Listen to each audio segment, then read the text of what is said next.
In this video, I'm going to show you how to create a custom URL for your Facebook business page. Let's go. Okay, so go to the page which you want to customize.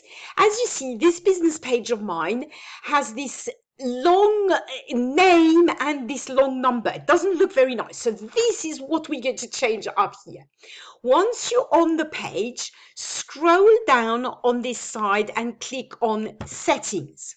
Once you are in Settings, click here, Page Info.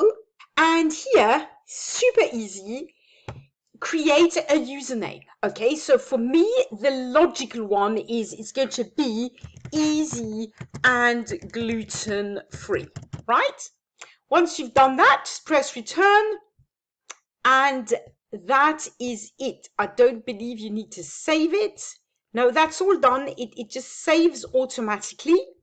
Let's see if it works. We're going to go back to the page here, and we are going to reload the page, and there you go. I have a lovely custom URL here. Okay, now anybody who goes to a new tab, look, I'll show you, and types www.facebook.com/easy and gluten free.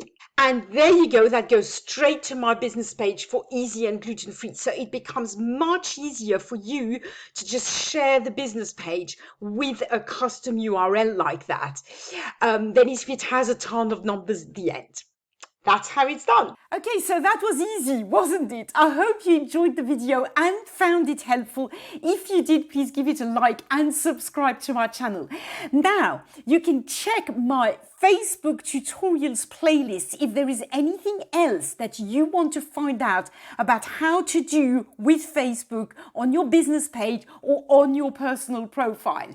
If you have any questions and you don't find the answer in my Facebook tutorials playlist, then please post your question in a comment below this video. I will research it and make a video for you.